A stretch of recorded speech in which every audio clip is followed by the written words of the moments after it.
네, 안녕하십니까. 여기는 시애틀의 닥터 윤입니다. 지난번에 이어서 미국의 한의사 제도에 관해서 조금만 더 설명을 하고 또 다른 강의로 넘어가 보도록 하겠습니다.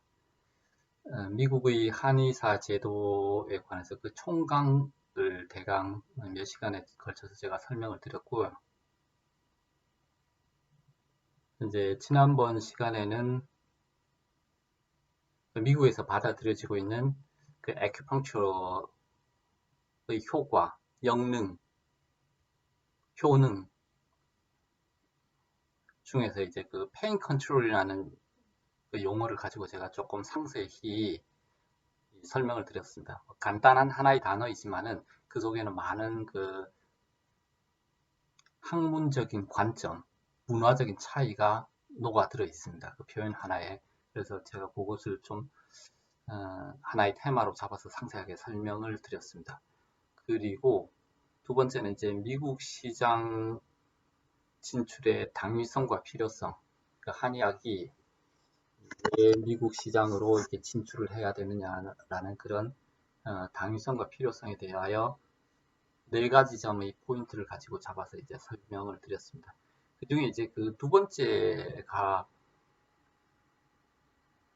영어로 학문을 표현하는 것과 영어 문화권에서 우리 학문을 실험하는 것, 시연하는 것이 하나의 그런 그 당위성과 필요성이 된다고 제가 말씀드렸는데,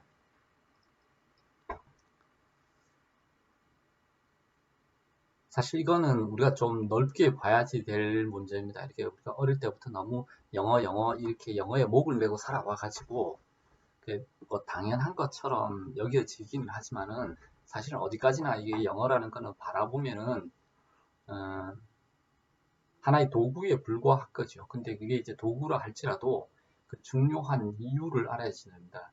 이게 막연히 미국 사람이 써서 세계 최강대국이 사용하는 언어니까 중요하다. 뭐 이런 이유도 있지만은 그거는 어떻게 보면은 조금 지역적인 문제이고요. 지역적이라기보다는 그거는 당면의 그런 문제이고 길게 보면은 역사적으로 우리가 좀 더 고려해 볼 부분들이 있습니다. 네, 그러니까 언어라는 것이 국력에 따라가죠. 1차적으로는 국력이 강해지고 그 국가가 부강해지면은 그만큼 그 언어의 영향력이 커진다고 볼 수 있습니다. 근데 나중에는 그렇게 되면 이제 그 언어에다 그 쏟는 공이 많이 들어가게 됩니다. 그렇게 되면 나중에는 이게 독자적인 문화 상품이 되어가지고 그 자체가 거꾸로 국가를 또 부강하게 만들어주는 학문을 발달시켜주는 그 유용한 그 근본 토대가 됩니다. 또 그러니까 단지 저절로 국력에 따라서 이제 쫓아가는 게 그 언어의 그런 그 이끌려가는 그런 입장만이 아니라 나중에 되면 이렇게 언어가 주도적으로 그 영향력을 펴고 그 국가의 제반 학문과 사회를 갖다가 발전시키는 그런 그 중요한 원동력이 되기도 합니다. 그래서 영국에서는 그 셰익스피어를 인도와도 바꾸지 않겠다라는 그 말까지 나온 거지요. 단지 뭐 언어가 아름다워서만 그런 게 아니라 영어가 주는 그런 엄청난 그 파급력, 영향력, 그 브랜드 가치 그런 것을 이제 꿰뚫어 본 거지요.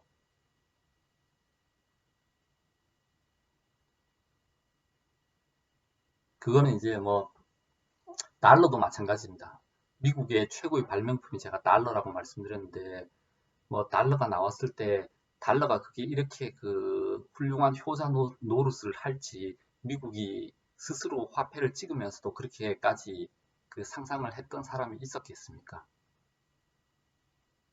처음에는 그냥 화폐 수단으로서 여느 나라에서 쓰는 것처럼 그런 수단으로서 달러를 찍어서 썼는데 이제 옛날에는 금본위 제도로 이렇게 그 태환 화폐였죠. 이렇게 그 달러가 그러다가 이제 그걸 폐지하고 무한정 마구 찍기 시작했는데 그 뒤에 이제 그 달러가 이런 막강한 국제적 그 통화로 떠오르게 되면서 정말 상상도 못할 정도의 그 영향력과 파급력을 가지게 되는 거죠.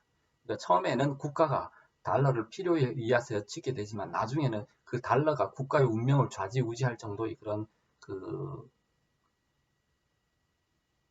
큰 주먹이 됩니다. 큰 팔이 됩니다. 그러니까 어떻게 보면 이게 자식이 부모보다 낫다 뭐 이런 또는 청출어람 청어람 이런 격이 된 거죠. 비록 미국의 손에 의해서 탄생한 달러이지만 나중에는 미국을 먹여 살릴 정도의 거대 효자가 되었다. 뭐 이렇게 볼 수 있는 게 달러라는 상품입니다. 그러니까 영어도 그런 관점에서 이게 우리가 단지 세계 최강대국에서 쓴다는 언어를 넘어가지고 영어가 가지고 있는 이제 그 자체로서 이제 살아있는 영향력이 많이 있습니다. 그 영어가 그만큼 많이 발전을 했습니다. 그 셰익스피어 이후로 대영 제국 이후로 그 다음에 이제 미국의 그 팍스 아메리카나 그 이후로 영어 스스로 이게 잉글리시 스스로 많이 진화를 하였습니다. 굉장한 무서운 언어로 성장을 한 거죠. 그러니까 이걸로 이렇게 표현해 본다는 거는 굉장히 그 학문, 동양 학문, 한의학을 단순히 소개하는 것 이상의 의미를 가질 수 있습니다. 굉장히 큰 피드백을 줄 수 있습니다. 또 언어라는 것이요. 이런 걸 한번 주의 깊게 한번 생각해 볼 필요가 있다 생각합니다. 학문을 할 때는. 자, 그래서 이제 영어로 표현할 때는 이게 랭귀지 스킬만 생기는 게 아니고요. 사고의 전환 같은 게 많이 생깁니다. 그리고 이제 그 피드백이 많이 또 생깁니다. 거꾸로 역으로의 피드백, 학문의 피드백이 많이 생깁니다. 오늘은 지금 이제 다른 내용을 하기 앞서서 이렇게 지난 시간에 했던 그 강의를 갖다가 요약하면서 영어에 관하여 제 개인적인 그 안을 갖다가 하나 조금 제안을 하고 싶습니다. 뭐냐 그러면은 이거는 이제 뭐 굳이 한방에 한의학에만 국한된 것은 아니고 뭐 어떻게 보면 대한민국 전 국민에 관련된 문제죠. 지금까지 이제 영어에 목을 메고 살았으니까요. 우리가 이제 지금 이제 눈여겨볼 언어는 영어, 그러니까 전 세계 최강대국이 사용하는 언어다. 그리고 이제 중국어, 전 세계에 가장 많은 인구가 사용하는 언어다. 그리고 이제 뭐 아쉽게도 이게 기억할는지는 모르겠지만은 몇십 년 전에는 에스페란토가 이제 인공 언어로서 세계어로서 굉장히 그 관심을 많이 받았습니다. 근데 아쉽게도 에스페란토 그 인공 언어 세계 공용어로 이렇게를 목표로 이렇게 탄생한 거였는데 것이었는데 아쉽게도 영어에 필적을 하지 못하고 그냥 그 운명이 거의 소멸하고 말았습니다. 그래서 지금은 우리가 이제 좀 고민해 볼 언어라면은 영어와 중국어 정도가 이제 큰 고민 대상이다. 뭐 이렇게 볼 수 있습니다. 근데 영어에 대해서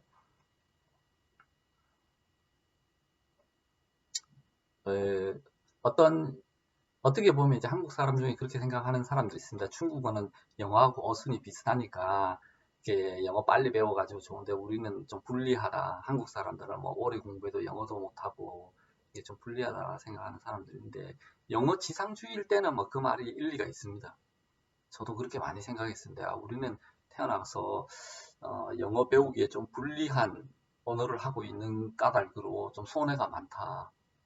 영어만 잘하면 장땡이니까요. 다 출세하고 그랬으니까 영어만 잘하면. 예전에는 한 30년 전에는 대학 전공 과목이 소용이 없었습니다. 무슨 과에 들어가든 영어만 하면 됩니다. 그러니까 뭐 인도네시아 과에 들어가도 영어만 공부하고, 경제학과에 들어가도 영어만 공부하고, 철학과에 가도 영어만 공부하고,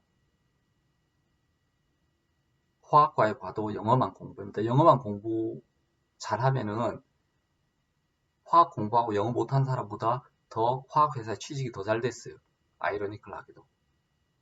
근데 이제 지금 이제 뭐 세상이 좀 많이 바뀌었겠지만은 그만큼 영어에 저희가 이제 많이 주눅이 들어 있었던 그 세대입니다.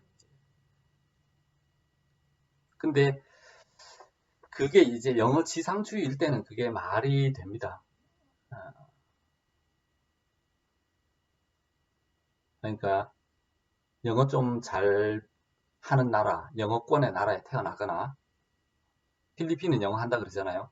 영어권의 나라에 태어나거나, 아니면은 인도도 영어 하죠.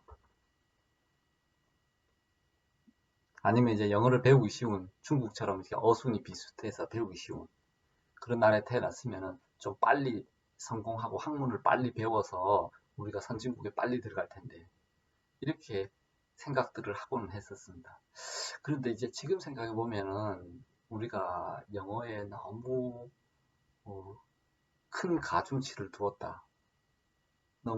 영어를 너무 이게 절대시했다 이런 생각이 듭니다. 영어도 어디까지나 언어의 하나이니까요. 시대적인 현상입니다. 시대적인 현상. 근데 물론 이게 뭐 짧은 시간 안에 변하고 그런 건 아니지만은 길게 보면은 우리 참 다행입니다. 어떻게 보면은 영어를 배우기가 좀 불리한 나라에 태어나서 어떻게 보면 다행입니다. 이게 무슨 뚱딴지 같은 소리냐 그러면은요. 우리는 확실히 중국 사람보다 영어 배우기 좀 불리할 겁니다. 어순이 일단 다르니까요. 어순이 반대니까 중국어는 어순이 동사 목적 그러니까 그 주어 동사 목적어 이렇게 나오는데 우리는 이제 주어 목적어 동사 이런 순으로 가니까요. 근데 가만히 생각해 보면은 이 영어라는 거를 어,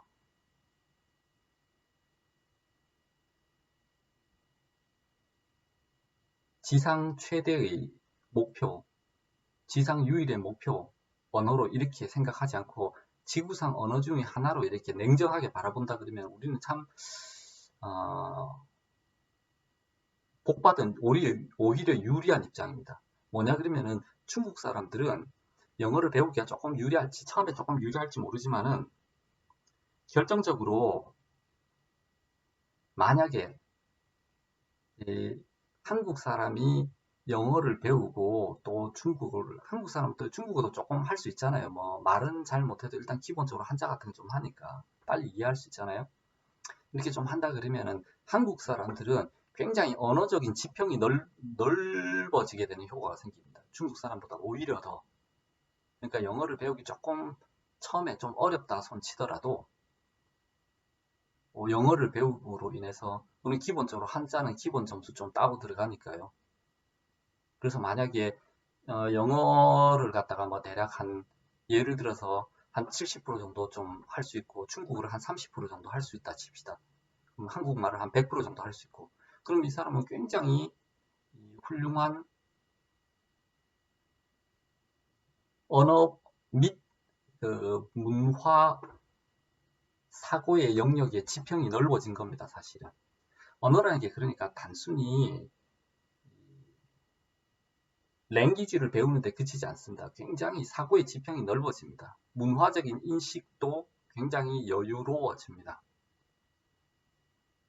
그러니까 그런 면에서 보면은 중요한 것이 세계 이제 3대 어족이거든요. 그러니까 영어하고 에스페란토가 아니고 에스파뇰, 영어하고 에스파뇰 또는 뭐 그 저먼, 독일어, 영어, 잉글리시하고 이제 그 저먼 이렇게 뭐 배운다 치면은 잉글리시하고 에스파뇰 이렇게 두 언어를 배운다 치면 거기에는 많은 차이가 있지는 않습니다. 근데 English하고 Chinese, 중국어를 이렇게 배운다 그러면은, 중국어를 이렇게 배운다 그러면은, 그 굉장히 큰 다른 어족을 갖다가 접하는 거기 때문에 굉장히 큰 문화적, 사고적 지평이 넓어집니다. 그러니까 우리 배달결의 민족은 한민족 이런 거 좀 헷갈리는데요. 이게 한족하고 좀 헷갈리잖아요. 그 중국 한나라 한자. 이게 일단 배달결의족은 이 언어를 배우는 데 있어서는 짧게 보면은 영어 배우는데 좀 불리한 민족이다, 막 이렇게 생각할 수 있지만 길게 역사적으로 보면은 굉장히 유리한 입장에 있는 민족입니다. 그러니까 세계의 3대 대표 어족을 골고루 배울 수 있는 거의 유일한 민족입니다. 교착어족, 고립어족, 굴절어족, 대표 언어를 하나씩 할 수 있습니다. 기본적으로. 그게 한국어 또는 조선어요. 조선 한국어, 중국어, 영어. 그게 3대 어족의 대표 주자입니다. 대표 주자. 근데 그걸 하면은 이제 문화적으로 또는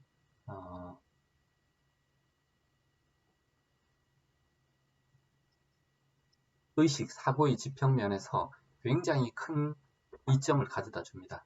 그래서 이제 학문을 할 때 그게 참 상당히 도움이 크다, 도움이 많이 된다. 저는 그렇게 봅니다. 그래서 영어를 좀 배우기 어려운, 구사하기 어려운 민족으로 태어났다는 것을 한탄할 것이 아니라 이제는 생각이 좀 바뀌었습니다. 이제는 그 불리한 입장이 오히려 굉장히 큰 장점이다. 그러니까 전 세계에서 어떻게 보면은 한국인 또는 아주 넓게 봐주면 뭐 일본인 정도까지, 한국 일본인은 전 세계에서 거의 가장 다양한 문화적 체험, 언어적 사고력을 갖다가 이제 갖출 수 있는 그런 기회를 부여받았다, 이렇게 볼 수 있습니다. 뭐 다른 나라에 가본다고 뭐 이렇게 물론 뭐 새롭고 신기한 건물 보고 뭐 음식 맛보고 뭐 그런 재미는 있겠지만은 그렇게 사고의 지평이 확 달라지진 않습니다. 많이 넓어지진 않습니다. 근데 그 언어를 통해서 우리가 학문을 하게 되면서 이제 알게 되는 그런 지식과 사고의 그런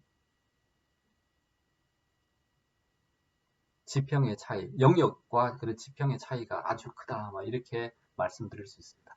자, 그래서 일단 영어라는 데에서 중요하지만 그것을 이제 보는 관점은 조금 예전과 달리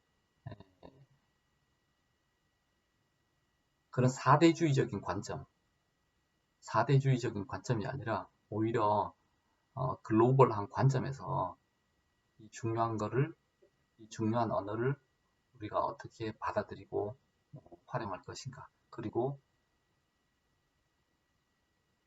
어떻게 우리 학문을 소개하고 또 그쪽에서 그 피드백을, 좋은 피드백을 받아서 들여올 것인가 라는 관점을 갖다가 소개해 드렸습니다. 자, 그러면 좀 더 실전적인 방법으로 들어가서 영어 공부법에 관해서 제가 한 가지만 좀 제안하고 싶은 것이 있는데요. 영어 공부법은 이렇게 문법 공부, 회화 공부 이런 걸 말하는 게 아니라 영어를, 어학을 대하는 태도, 좀 제도적인 측면에 관한 것입니다. 제가 뭐를 하나 제안하고 싶냐 그러면은 이것은 이제 한의사뿐만 아니라 한의학도뿐만 아니라 학생들 또는 더 일찍 또는 대한민국 국민 조금 더 이른 나이면 더 좋습니다. 이런 걸 한번 학부모 차원에서 또는 학생 차원에서 또는 이제 정부 교육기관 차원에서 한번 고려해 보면 어떨까 하는 그런 생각에서 제가 한 가지 제안을 해보겠는데요. 제가 아까 그 영어를 갖다가 언어라는 것을 바라보는 관점을 갖다 하나 이게 말씀드렸습니다. 이 관점이 중요한 이유가 이런 관점이 바뀌면은 갑자기 영어 공부가 신이 나고 쉬워질 수도 있습니다. 별거 아닌 것 같지만은요. 이런 관점이 바뀌면 대표적인 게 그 한자도 그렇습니다. 한자도 관점이 바뀌면은 굉장히 신나고 재밌고 쉬워질 수도 있습니다. 관점만 바뀌어도요. 자, 이것을 이제 두 번째 이 공부의 영어 학습의 이런 그 방법론 중에 제가 이제 꼭 제안하고 싶을 것이 있는데 제도를 잘 봅시다. 우리의 이 제도를 잘 보면은 영어가 중요하다. 영어 그런데 우리는 이제 늘 공부를 국영수 뭐 이런 말을 많이 배웠잖아요. 근데 실제로는 이제 국영수라는 표현은 제가 조금 이따 말씀드리도록 하겠지만은 조금 공평하지는 않습니다.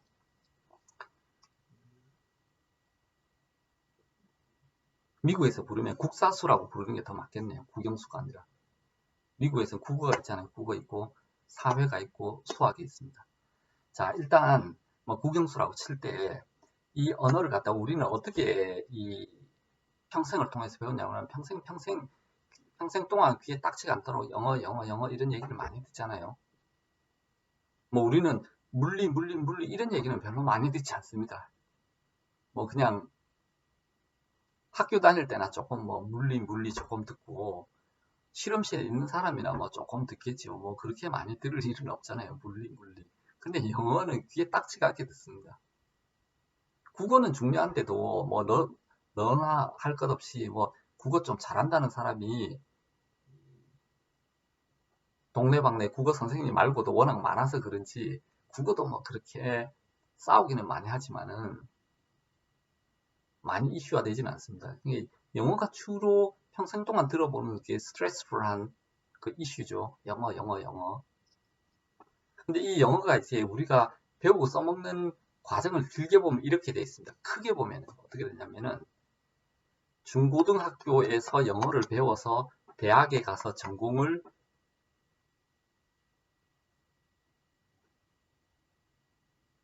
배우는, 수입하는, 가능하면은 영어로. 그때 가서 영어를 써먹는다 이렇게 되어 있습니다. 그러니까 영어를 중고등학교 때 배워서 대학이나 사회 나가서 써먹는다 이렇게 되어 있습니다. 그러니까 영어를 중고등학교 때 배워가지고 대학교 가서 전자공학을 한다 그러면은 원서로 영어로 전자공학 책을 보고 전자회사에 입사해가지고 영어로 업무를 볼 수 있게 되는 거죠. 학문을 하고 대학교 가서 영어로 학문을 하고 직장에 가서 영어로 일을 볼 수 있게 되는 거죠. 이제 길게 보면 영어가 어떻게 되냐 그러면 중학교, 고등학교 때 영어를 배워서 대학교 때 영어로 학문을 접수할 수 있게 되고 직장에 가서 영어로 활동을 써먹을 수, 일을 할 수 있게 된다. 이게 이제 기본적인 프레임입니다. 프레임. 뭐 조기 교육을 한다 해도 마찬가지입니다. 근데 저는 이게 굉장히 스트레스풀한 체제라, 시스템이라, 프레임이라 이렇게 봅니다. 말은 좋아요. 말은 이게 그 대강 흘러가는 흐름이 그렇게 되는 게 이해는 쉽게 됩니다. 라지컬하게 보입니다. 일단 영어를 우리는 한국인이니까 배달족이니까 일단 영어를 먼저 배워야 될 거 아니에요. 그래야지 뭐 전자공학을 할 수 있을 거 아니에요. 지금은 이제 한국 사람도 전자공학을 잘하는 사람이 많지만 전자공학이 일단 서양에서 들어온 학문이니까 일렉트로닉스 같은 거 하려고 그러면은 일단 영어를 알아야지 일렉트로닉스 책을 수입해서 읽고 배우고 듣고 할 거 아니에요. 그죠? 그러니까 순서가 그렇게 되어 있습니다. 당연히 영어를 먼저 배워야지 이게 가능하죠. 근데 저는 이게 너무 겉보기에 그럴듯하지만은 언어라는 학문에는 이게 별로 적합한 방법이 아니다. 저는 그렇게 봅니다. 왜냐면은 기본적으로 우리가 국영수 그렇지만은요. 국어는 영어하고 다릅니다. 우리는 국어를 하는 이유가 국어라는 어떻게 보면 국문학을 하는 겁니다. 국어학을 하는 게 아니고요. 근데 영어는 영문학을 하는 게 아니라 영어학을 하는 거예요. 수학은 수학을 하는 거거든요. 그러니까 다른 모든 학문은 학문이 destination입니다. 그 학문이 destination이에요. 근데 영어는 destination이 아니고 vehicle입니다. vehicle. 수단이에요, 수단. 도구학이에요, 도구학. 그 학문이 목표 지점이 아닙니다. 국어, 사회, 수학, 과학은 다 목표 학문이에요. 국어가 아니죠. 국문학이죠. 사실은 우리가 해야 될 거는. 그건 다 목표 학문입니다. 근데 영어, 에스파뇰, 독일어, 영어, 스페인어, 독일어는 우리의 도구 학문입니다. 사실. 그게 목표 학문은 아니에요. 비클이 불과하거든요. 그러니까 이렇게 다른 학문들하고 동등한 위치에서 국영수 이렇게 놓고서 인식하고 대접하는 것은 상당히 이런 학습 면에서 저 제도의 수립면, 시험 제도, 활용 면에서 큰 잘못하면 오류를 가져오기 쉽습니다. 크게 잘못을 단축키기 쉽습니다. 우리가 이렇게 바라보는 인식의 관점에 따라서. 이거는 어디까지나 도구 학문입니다. 목표 학문이 아닙니다. 그러니까 이걸 어떻게 해야 되냐 그러면 제 생각에는 영어라는 게 물론 국영수 해야 되죠. 국영수를 해야 되는데 영어를 하는 거의 동시에 그러니까 중고등학교 이게 6년 세월 요즘 뭐 초등학교도 하겠지만은 또는 12년 세월 동안 이렇게 영어를 배우고 대학 가서 그 영어로 학문을 하는 이런 그 근본적인 프레임 시스템을 갖다 확 바꿔야 된다고 생각합니다. 이건 어디까지나 도구 학문이니까 거의 목표 학문과 같이 가는 게 좋습니다. 그러니까 중학교 때, 요즘은 초등학교 때 시작하지만 가령 중학교 때 영어를 배운다 칩시다. 그럼 중학교 1학년 때 영어를 갖다가 시작한다 그러면, 배운다 그러면 중학교 2학년 때는 바로 영어로 하는 목표 학문이 있어야 됩니다. 제가 볼 때는. 무슨 얘기냐 그러면은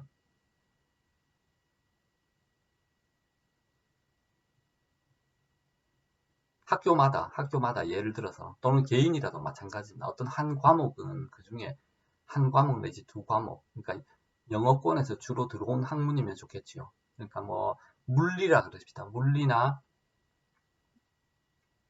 화학 또는 경제 이런 과목을 아예 영어로 해야지 된다는 겁니다. 아예 영어로. 아이 그러면은 영어를 알아야지 영어로 수업을 하지, 영어로 커뮤니케이션을 하지, 뭐 이렇게 또 말하실 분이 있는데요. 아 그거는 뭐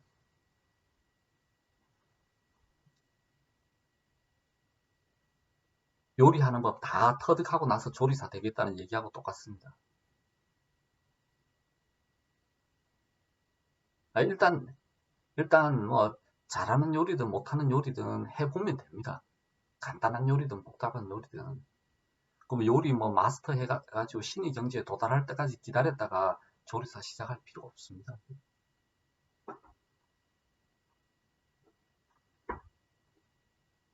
그러니까 이게 굉장히 이제 그 중요한 전체적인 그 프레임과 제도, 물론 이게 또 뭐 어떤 학교에서는 예를 들어가지고 그 이게 물론 아주 전체적인 프레임과 제도에 큰 영향을 미칠 거는 뭐 당연한 이야기인데요. 또 그 부작용에 관해서도 뭐 반론에 관해서도 제가 익히 많이 예측을 해 보기는 봅니다. 보기는 보는데 일단 근본적으로 기본적으로 이러한 그 큰 프레임의 전환이 이루어지는 게 좋습니다. 이루어지는 게 제가 볼 때는.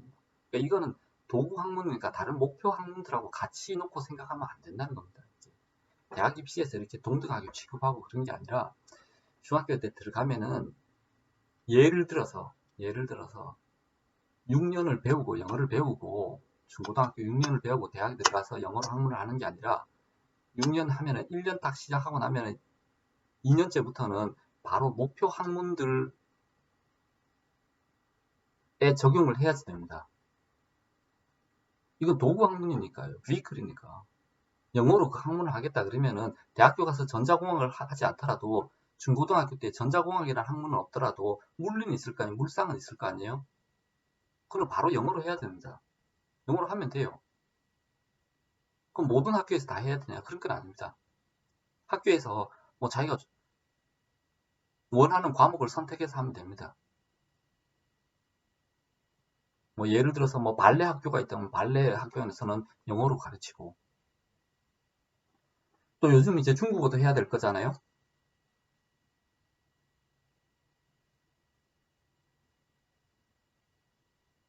뭐 중국어도 마찬가지입니다.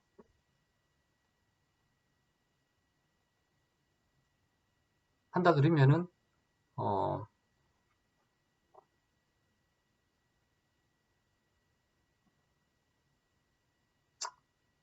뭐 예를 들어서 이제 쿵푸 과목이 있다 싶다. 쿵푸 과목이 있다 그러면 그 과목에는 그냥 중국어로 하면 됩니다. 그러니까 뭐 기합 놓고 이런 걸 뭐 중국어로 하라는 게 아니라, 뭐 차례 경례 뭐 이런 걸 중국어로 하라는 게 아니라 수업 자체를 중국어로 하면 됩니다. 그렇게 배우면 됩니다.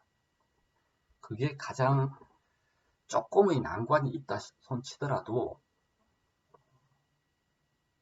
그게 굉장히 큰, 어떠한 영어 학습법의 그런 그 차이보다 큰 혁명적인 근본적인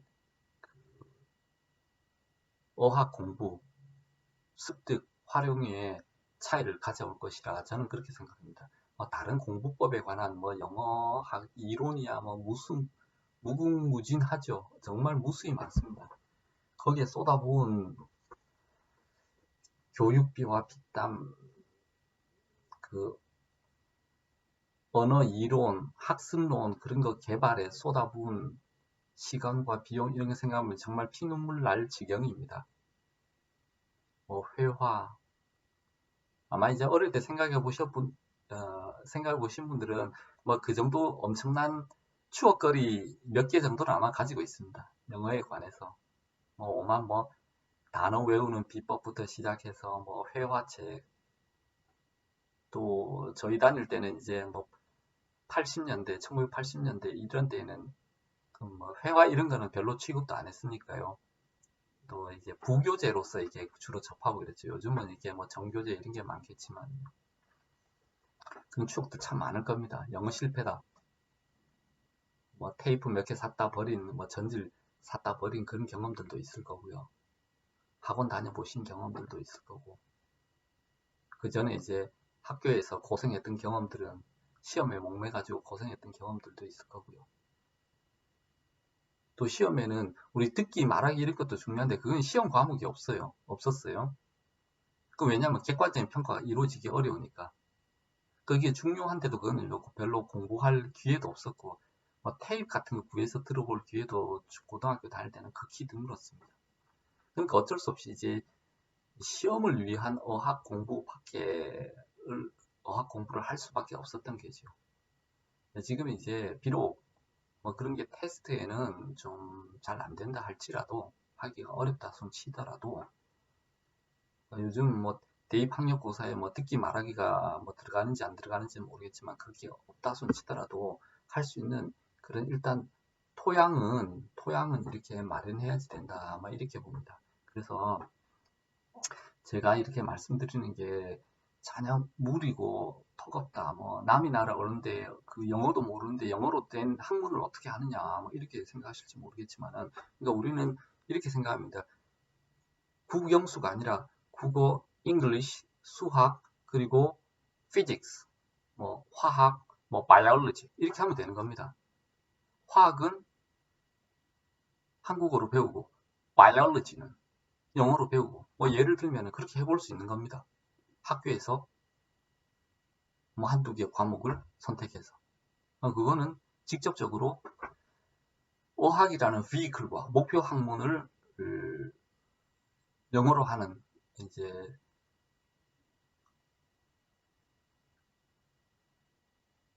과정과 목표를 동시에 하게 되는 거죠, 사실은. 근데 이게 그 구분이 되어져 있지 않습니다. 언제 영어 다 배워서 바이올로지를 이제 영어로 잉글리시로 바이올로지를 한다, 뭐 이런 구분이 정해져 있지 않습니다. 근데 우리는 지금 현재 너무 지금까지 이렇게 그 준비하는데 너무 시간을 많이 쏟았습니다. 영어는 그냥 준비거든요. 그 영어를 영어를 6년, 12년 해가지고 바이올로지를 영어로 하지 않을 것 같으면 그건 뭐하러 배웁니까?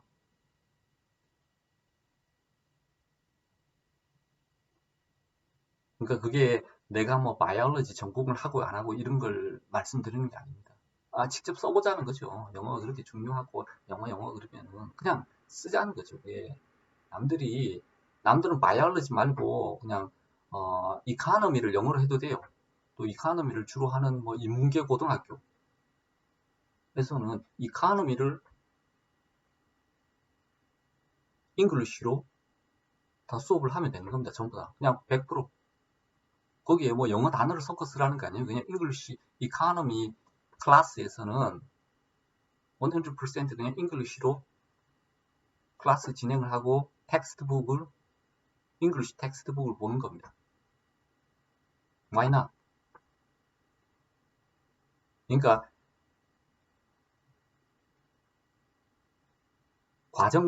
과정 학문과 이 목표 학문이 이렇게 금을 긋듯이 그어져 있지 않습니다. 이렇게. 그렇게 해서는 평생을 가도 영어 스트레스에서 벗어날 수 없습니다. 잘하건 못하건, 실력도 없는데 어떻게, 영어도 모르는데 어떻게 이카노미를 잉글리시로 하냐, 뭐, 텍스트북을 어떻게 보냐, 뭐, 이렇게 생각하시면은, 그때 가도 답이 안 나옵니다. 답이 안 나옵니다. 영어가 그때 1년 배움 수준 가지고는 그 정도 이카노미 텍스트북을 볼 정도의 실력에 턱없이 못 미친다. 그래도 상관이 없습니다.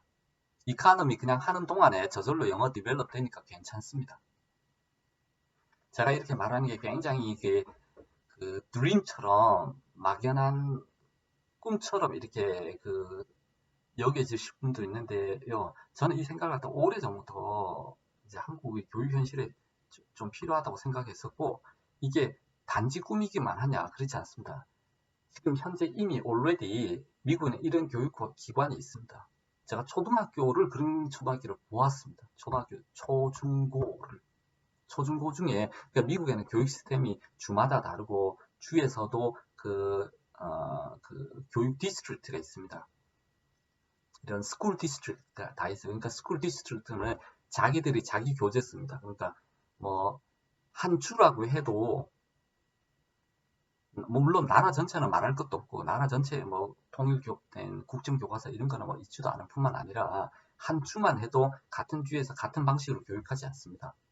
스쿨 디스트릭트마다 자기 나름대로 이제 커리큘럼 세우고 교육합니다. 근데 어떤 스쿨 디스트릭트에서는 그런 대안학교 뭐 실험적인 학교 뭐 그런 것들도 있습니다. 부모가 원하면 그런 데 보낼 수도 있습니다.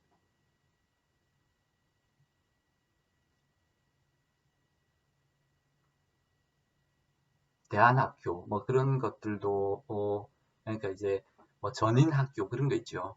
뭐 학교 가서 농사 짓고 뭐 동물들하고 같이 놀고 그러니까 우리가 생각하는 입시 이런 거는 별로 비중을 두지 않고 뭐 그런 학교도 있습니다. 또 어떤 학교는 인터내셔널 스쿨 그래가지고 이제 뭐 국제적인 감각을 기르고 랭귀지 같은 뭐 이런 데 포커싱을 두는 학교도 있고 다양합니다 정말로. 그러니까 정말 이렇게 미국의 힘은 그런 다양성을 존중한다는 데 있죠. 이제 점수 하나로 다 이렇게 매기지 않으니까. 그러니까 이제 뭐 유명한 대학에서도 이제 점수만 보고 학생들을 다 뽑지 않는다 그러잖아요. 뭐 그거는 이제 또 다른 문제입니다만은 일단 특수학교 중에 그런 학교가 이미 있습니다. 이미 어떤 학교가 있냐 그러면 여기 서북미에 제가 직메이 스쿨이라는 거를 제가 보았는데요. 그 스쿨에 가면은 어, 이제 미국에서 보면은 국영수가 아니고 국사수죠. 그게 분류가 더 합당합니다. 국사수가 뭐냐 그러면은 국어는 잉글리시죠. 그러니까 이게 인문과학에서 하나입니다. 그 다음에 사회과학이 하나 있어야 돼요. 사회과학. 이게 사회, 경제, 역사 뭐 이런 것들 인문과학이 하나 있어야 돼요. 그 다음에 자연과학, 수학과학 이런 거죠. 그러니까 우리가 국영수라고 부르는 기보다는 뭐 국사수라고 부르면은 그 대표 주자 하나는 됩니다. 이제 인문과학, 사회과학, 자연과학. 근데 이제 이걸 할 때, 이걸 국사수를 할 때, 어, 물론 잉글리시가 메이저 랭귀지지만은요, 태반을 어, 중국어로 하는 그런 학교가 있습니다. 그 일종의 특수 교육 실험적인 학교죠. 실험적인 학교인데 반의 클래스에 대략 반은 영어로 합니다. 대략 반은 중국어로 합니다.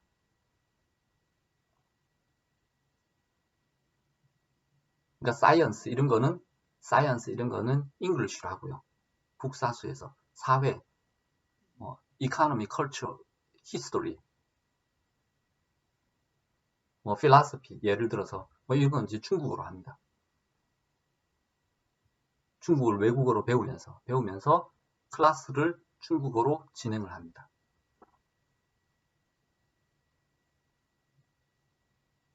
자, 그러면 이제 입시에 좀 문제가 생기겠죠. 입시에 좀 불리하겠죠. 그죠? 영어로 시험을 보니까. 한국에도 가면 뭐 당연히 그런 반발이 나올 겁니다. 야, 그렇게 해가지고 남들은 시간에 공부를 하면은 한글로 물리 배우면 얼마 빨리 공부할 수 있어요. 근데 잉글리시로 피직스를 스터디 하면은 learn and study 하면은 얼마나 더디겠습니까? 그러면 객관적인 시험이 이루어지겠느냐? 뭐 여러 가지 그 말들이 많을 겁니다. 또 그러면 그 나름대로 입시에서 뭐 똑같은 시험 문제를 한국어로 또 영어로 만들어내든지 아니면은 영어만의 그런 그 다른 시험 문제를 내도 됩니다. 그럼 난이도를 달리하여서 영어로 배운 학생들을 위하여.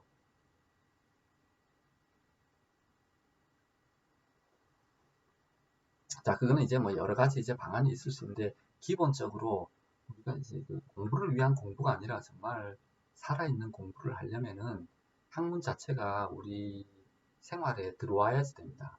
많은 목표 학문들이 그렇고요. 목표 학문들이 요즘은 그런 아마 시도가 많을 겁니다. 목표 학문들. 그러니까 살아있는 물리, 살아있는 화학, 살아있는 경제. 그러니까 뭐 옛날에는 우리 사회 수업 시간에 사회 교과서만 봤지만은 요즘 뭐 신문도 갖다 보고 그러지 않을 거 아니에요? 뭐 주식 칼럼도 보고 뭐야 그 미국의 블룸버그 이런 파이낸스 이런 뉴스도 갖다 보고 뭐 이렇게 하지 않을 거 아니에요? 뭐 그런 게 이제 살아있는 사회 경제, 살아있는 물리화 그런 거 시도하는 것처럼 이런 학문이 생활 속에 가까이 와야 되고 이런 도구 학문도 목표 학문과 밀접하게 가야지 됩니다. 그래야지 단지 학문을 위한 학문, 시험을 위한 시험이 되지 않을 수 있습니다. 시험 치고 나면 연필 딱 놓고 나면 다 까먹고 다시 돌아보기도 싫은 그런 공부가 되지 않을 수 있습니다. 좀 더 이 도구 학문과 목표 학문 간의 벽이 조금 더 낮아져야지 되고요. 학문과 실생활과의 그런 또 벽이 좀 더 낮아져야지 됩니다. 제가 볼 때는. 그래서 이렇게 이런 영어 공부법, 어학의 공부법에 관하여 제가 무슨 기똥찬 그런 영어 학습론을 들고 나오는 것이 아니라 큰 프레임을 갖다가 이렇게 제가 하나 제안을 하여 봅니다. 학부형들과 학생들과 또는 정부 교육자들에게 한번 제안을 하여 봅니다. 이것은 이제 제1 외국어인 영어, 그 다음에 뭐 제2 중요 외국어인 중국어에도 해당이 되는 이야기입니다. 그러면 어떻습니까? 우리나라에서 대학 입시에 목을 건다 칩시다. 대학 입시에 목을 걸면은 거기에 한국어, 영어, 중국어로 골고루 시험을 내볼 수도 있는 문제입니다. 똑같은 문제를 또는 다른 종류의 문제를 가지고 그렇게 해서 입시를 해볼 수도 있는 문제라 봅니다. 그래서 할 수 있으면 이게 학교들마다 조금 달리 하여 가지고 영어는 모든 학교에서 다 배울 거 아닙니까? 국영사수라 이렇게 부릅시다. 국영사수. 그러니까 인문과학, 사회과학, 자연과학 이렇게 하나씩 대표 주자를 뽑는다 치면은 국영사수 할 때 국어로 이렇게 많은 여러 가지 학문을 하고 영어로 예를 들어서 피직스를 하고요. 중국어로 사회 또는 윤리 도덕 있잖아요. 윤리 도덕 시간 뭐 중국어로 해본다. 뭐 그런 거. 또 이 학교에서는 요 과목을 이렇게 한다. 저 학교에서는 저 과목을 영어로 하고 이 학교에서는 요 과목을 중국어로 해본다. 뭐 이런 것도 충분히 가능하다 이렇게 봅니다. 그리고 마지막으로 이제 제1 외국어인 영어와 제2 유력 외국어인 중국어 말고 한자 문제에 관해 한 가지 말씀을 드리려고 했는데, 이 한자 문제는 제가 사실은 책에도 그런 내용을 좀 쓴 적이 있는데, 한자 문제는 이 교육이 참 심각한 문제입니다. 뭐 어떤 문제가 있냐 그러면은 이제 한자가 우리는 너무 중국어 취급을 많이 하고 살고 있습니다. 사실 한자어라는 거하고 중국어라는 거하고는 사실은 조금 구분이 돼야지 됩니다. 그러니까 괜히 중국에서 이게 한자를 쓰니까 우리는 한자 쓰면 괜히 뭐 사대주의 같은 뭐 이런 생각을 하시는 경향이 많은 것 같습니다. 오래된 올드 세대도 마찬가지고, 마치 뭐 일본어 몰아내기나 못하 마찬가지입니다. 뭐 스메기리, 뭐 이빠이, 뭐 이상, 뭐 일본말 잔재들 뭐 청산하자 뭐 이런 얘기나 비슷하게끔 생각하는 사람들이 많습니다.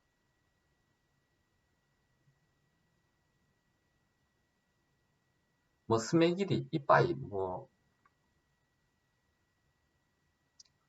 다마, 뭐 이런 것들은 뭐 야마 이런 것들은 들어온 지가 많이 안 됐겠죠. 그렇게 오랜 세월이 아니었겠죠. 한일합방 이후면은 1900, 100년 됐나요? 근데 한자어는 그렇지 않습니다.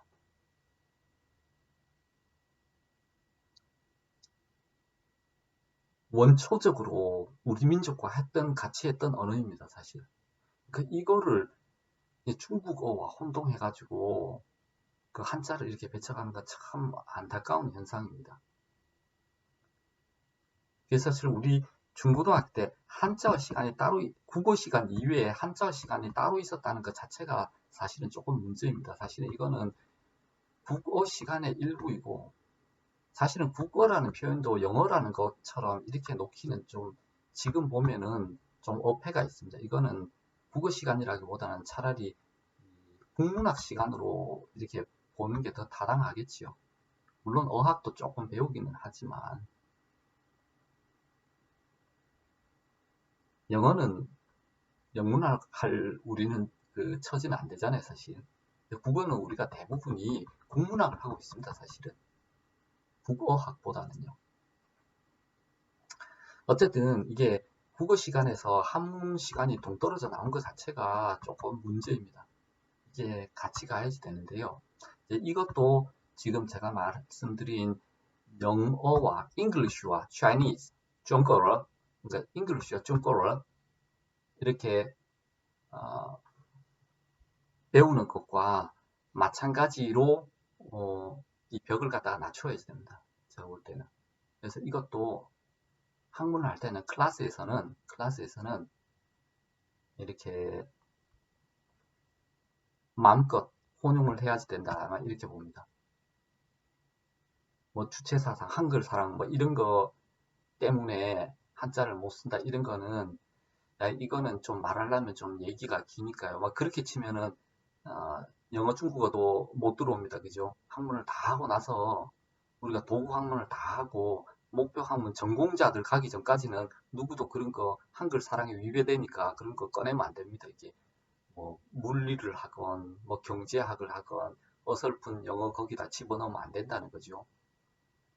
증권이라고 불러야지 시큐리티라고 부르면 안 되잖아요. 한글 사랑해야 되니까. 근데 그렇게까지 한다고 한글이 그렇게 특별히 더 기뻐하지 않습니다. 한글을 풍요롭게 하려면은 우린 증권이라는 말은 평생 동안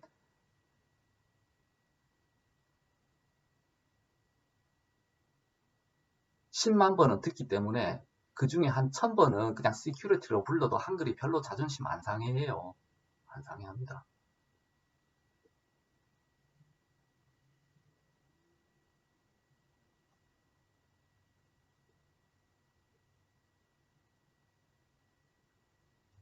그 물리 피직스를 하는데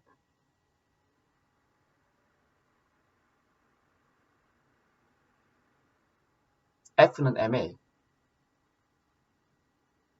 그럼 뭐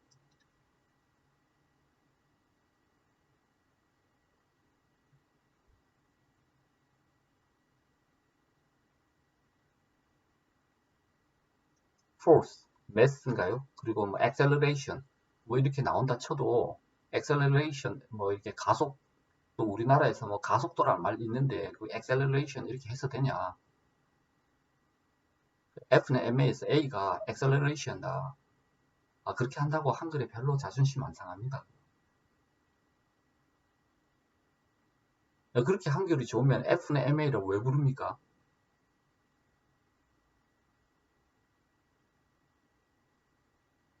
힘은 질량 곱하기 가속도이다. 이렇게 불러야 되죠. 되게 힘들게 공부해야 되죠. 그러니까 한글 사랑이라는 거를 이렇게 막 무지막지하게 밀어붙이는 건 저는 별로 찬성하진 않습니다. 그러니까 영어 공부, 중국어 공부, 그 다음에 한자에 관하여 우리가 벽을 좀 낮출 필요가 있습니다.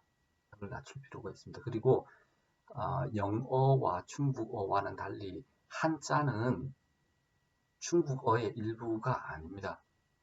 그래서 저희가 학문할 때는 과감하게 이거를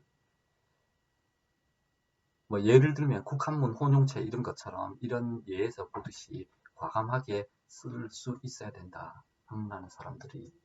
그리고 그 학문도 또한 실생활과 벽이 높지 않아야 된다. 낮춰야 된다라는 것이 저희 견해입니다. 일단 뭐 마지막 요 한자에 관해서는 좀 굉장히 그 델리킷한 부분이 있기 때문에 지금 제가 이 자리에서 뭐 많이 말씀드리기는 어렵고 뭐 제가 참고로 뭐 책을 하나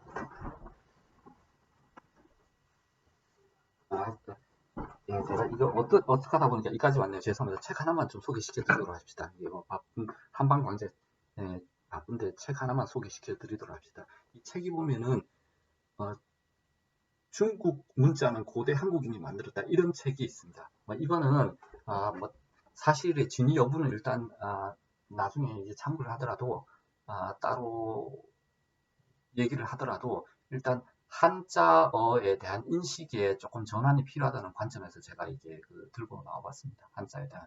일단 그래서 제가 이제 미국의 그런 미국 시장에 진출함에 있어서 단지 이제 미국 사람, 미국 땅 이게 중요한 게 아니라 잉글리시 문화권, 영어 문화권이라는 게 굉장히 중요한 의미를 가진다라고 제가 말씀을 드렸고 그 잉글리시를 우리가 어떻게 공부하고 효과적으로 써먹을 수 있을 것일까에 대한 제도적인 또는 인식적인 측면에서 제가 이제 중요한 제안을 갖다가 한 가지 하여 드렸습니다. 그래서 이거는 어디까지나 도구 학문이기 때문에 목표 학문과 이렇게 분리가 되어서는 아니 된다라는 것이 기본적인 인식의 전환 방향이라고 이제 저는 지금 제안하고 주장을 하는 바입니다. 자, 이렇게 해가지고 오늘은 제가 뭐 그 다음 번호로 나가지는 못했는데 지난번에 이어서 미국 시장 진출의 당위성과 필요성에 이어서 그 영어의 중요성과 그 공략, 활용, 습득에 관한 그런 론을 제가 오늘은 강의를 하였습니다. 자, 이상으로 미국의 한의사 제도 총론편을 갖다가 마감하도록 하고요. 마치도록 하고 다음번부터는 이제 미국의 그런 한의 시장 현황에 관하여 조금 함께 살펴보고 소개를 드리는 시간을 갖도록 하겠습니다. 긴 시간 강의 들어주셔서 감사합니다.